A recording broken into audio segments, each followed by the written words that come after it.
بسم اللہ الرحمن الرحیم۔ میں ہوں عمران احمد اور آپ دیکھ رہے ہیں میرا YouTube channel AIO audio books. پیش خدمت ہے اس کتاب کا اگلا حصہ، تو چلیے شروع کرتے ہیں۔ بات ختم کر کے ایلا اپنے شوہر کی طرف مڑی۔ ڈیوڈ نے اپنے ہاتھ آہستگی سے جیسے پانی پر سے ہوتے ہوئے اپنے سامنے ملا لیے اور اب اسے یوں دیکھ رہا تھا جیسے وہ پہلے کبھی اسے دکھائی نہ دی تھی۔ میں جانتی ہوں آپ ایسا کیوں کر رہی ہیں، جینٹ بولی۔ آپ میری خوشی اور جوانی کی حاسد ہیں۔ آپ مجھے ایک ناخوش ہاؤس وائف بنانا چاہتی ہیں۔ آپ چاہتی ہیں کہ میں آپ جیسی بن جاؤں مام۔ ایلا کو اپنے پیٹ میں ایک عجیب بیٹھتا ہوا سا احساس ہوا، یوں جیسے وہاں کوئی بھاری پتھر رکھا تھا۔ کیا وہ ایک ناخوش ہاؤس وائف تھی، ایک ناکام ہوتی شادی میں پھنسی درمیانی عمر کی ماں؟ کیا اس کے بچے اسے ایسا دیکھتے تھے اور اس کا شوہر وہ بھی؟ دوست اور ہمسائے کیا سمجھتے تھے؟ اچانک اسے محسوس ہوا جیسے اس کے آس پاس ہر کوئی اس پر ترس کھاتا تھا، اور یہ شک اس قدر تکلیف دہ تھا کہ وہ ہانپ کر رہ گئی۔ تمہیں اپنی ماں سے معافی مانگنی چاہیے۔ ڈیوڈ اپنے چہرے پر تیوری چڑھائے جینٹ کی طرف مڑتے ہوئے بولا، کوئی بات نہیں، مجھے کسی معافی کی توقع نہیں، ایلا نے شکستہ دلی سے کہا۔ جینٹ نے اپنی ماں کو استہزائیہ ترچھی نگاہوں سے دیکھا اور اسی طرح اس نے اپنی کرسی پیچھے دھکیلی، نیپکن ایک طرف پھینکا اور کچن سے باہر نکل گئی۔ 1 منٹ بعد اورلی اور ایوی بھی نکل گئے۔ اپنی بڑی بہن سے خیر سگالی کی غیر معمولی اظہار میں یا پھر اس لیے کہ وہ بڑوں کی ساری گفتگو سے بیزار ہو گئے تھے۔ اس کے بعد آنٹی ایسٹر جو شدت سے اپنی آخری اینٹیسڈ گولی چبا رہی تھیں، زیر لب کوئی بودا سا عذر بیان کرتے ہوئے باہر نکل گئیں۔ میز پر ڈیوڈ اور ایلا تنہا رہ گئے تھے اور ان کے درمیان فضا میں معلق ایک بے ہنگم سی پریشانی۔ اس پریشانی کا سامنا کرنے پر ایلا کو تکلیف ہوئی، جو کہ وہ دونوں جانتے تھے کہ اس کا جینٹ یا ان کے کسی بچے سے کوئی تعلق نہ تھا۔ ڈیوڈ نے کانٹا اٹھایا جو پہلے اس نے ایک طرف رکھ دیا تھا اور کچھ دیر اس کا جائزہ لیا۔ سو کیا مجھے یہ نتیجہ نکالنا چاہیے کہ تمہیں جس آدمی سے محبت تھی تم نے اس سے شادی نہیں کی؟ او پلیز، میرا یہ مطلب نہیں تھا۔ پھر تمہارا کیا مطلب تھا؟ ڈیوڈ نے اب بھی کانٹے سے بات کرتے ہوئے کہا، میں سمجھتا تھا کہ جب ہم نے شادی کی تمہیں مجھ سے محبت تھی، میں تمہاری محبت میں گرفتار تھی، ایلا نے کہا، مگر پھر وہ مزید یہ کہنے سے رک نہ پائی، تب سو تم نے مجھ سے محبت کرنا کب چھوڑی؟ جذبات سے عاری لہجے میں ڈیوڈ نے پوچھا۔ ایلا نے اپنے شوہر کو تعجب سے دیکھا، کسی ایسے شخص کی طرح جس نے اپنا عکس پہلے کبھی نہ دیکھا ہو اور اب اس کے چہرے کے سامنے آئینہ ہو۔ کیا اس نے اس سے محبت کرنا چھوڑ دی تھی؟ یہ وہ سوال تھا جو اس نے پہلے کبھی خود سے نہ پوچھا تھا۔ وہ جواب دینا چاہتی تھی مگر اس کے پاس ارادے سے زیادہ الفاظ کی کمی تھی۔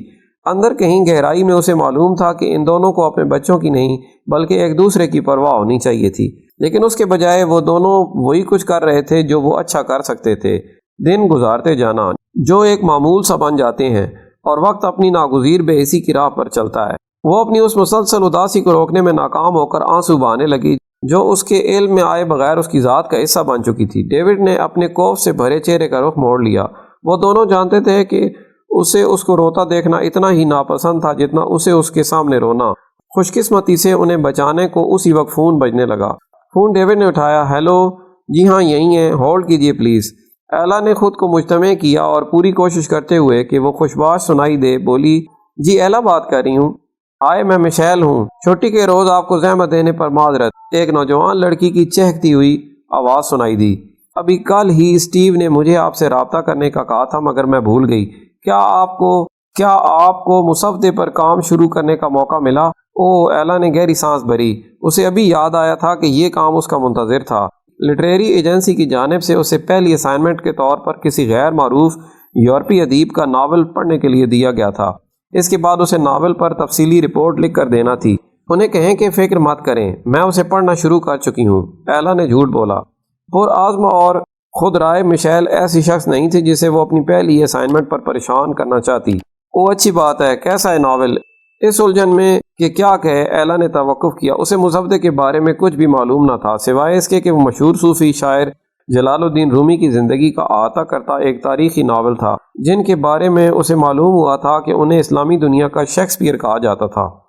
یہ بہت صوفیانہ ہے، ایلا اس امید میں ہنس کر بولی کہ وہ ہنسی مذاق میں بات سنبھال لے گی، لیکن مشیل کو صرف کام کی بات کرنی تھی۔ ٹھیک، اس نے سپاٹ لہجے میں کہا، میرا خیال ہے آپ کو یہ مکمل کرنا ہوگا۔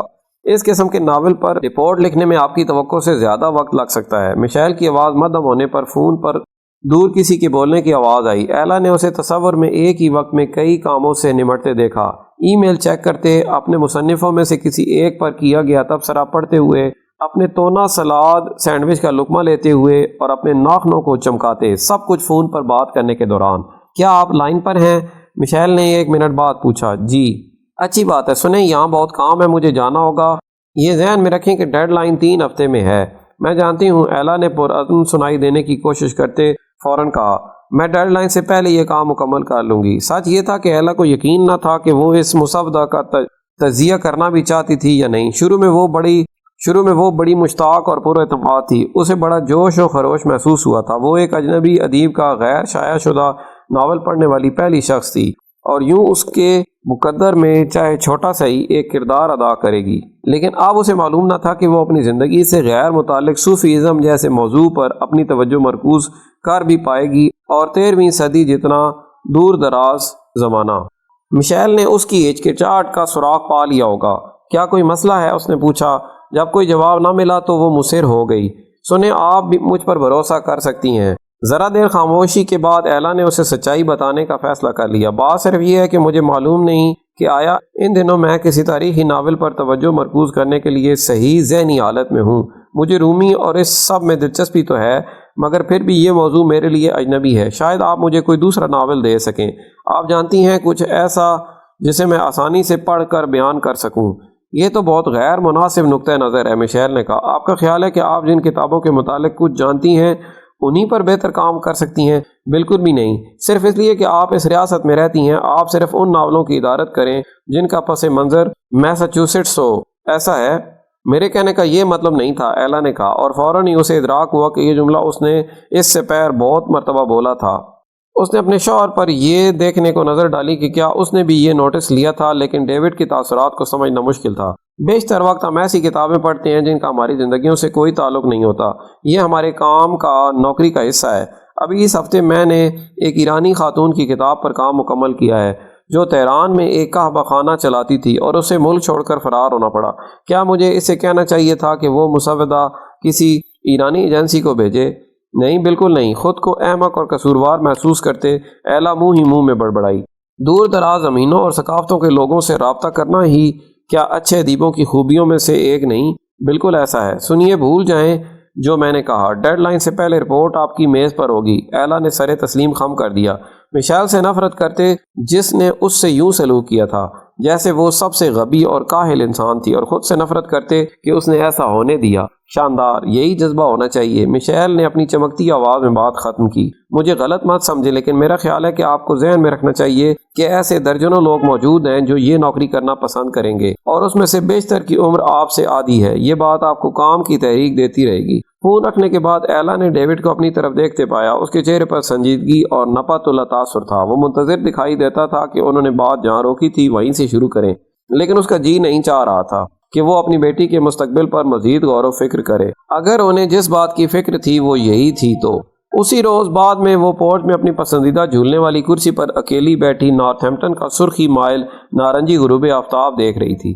آسمان اس قدر قریب اور کشادہ دکھائی دیا کہ آپ ہاتھ بڑھا کر اسے تقریباً چھو ہی سکتے تھے۔ اس کا دماغ یوں جیسے اپنے اندر گھومتے تمام تر شور سے عاجز آ کر خاموش ہو چکا تھا۔ اس مہینے کی کریڈٹ کارڈ کی ادائیگیاں اور اورلی کی کھانے کی بری عادتیں، ایوی کے برے اسکول گریڈ، آنٹی ایسٹر اور ان کے اداسی بھرے کیک، اور اس کے کتے اسپرٹ کی گرتی ہوئی صحت، جینٹ کے شادی کے منصوبے، اس کے شوہر کے چوری چھپے معاشقے، خود اس کی زندگی میں محبت کی کمی۔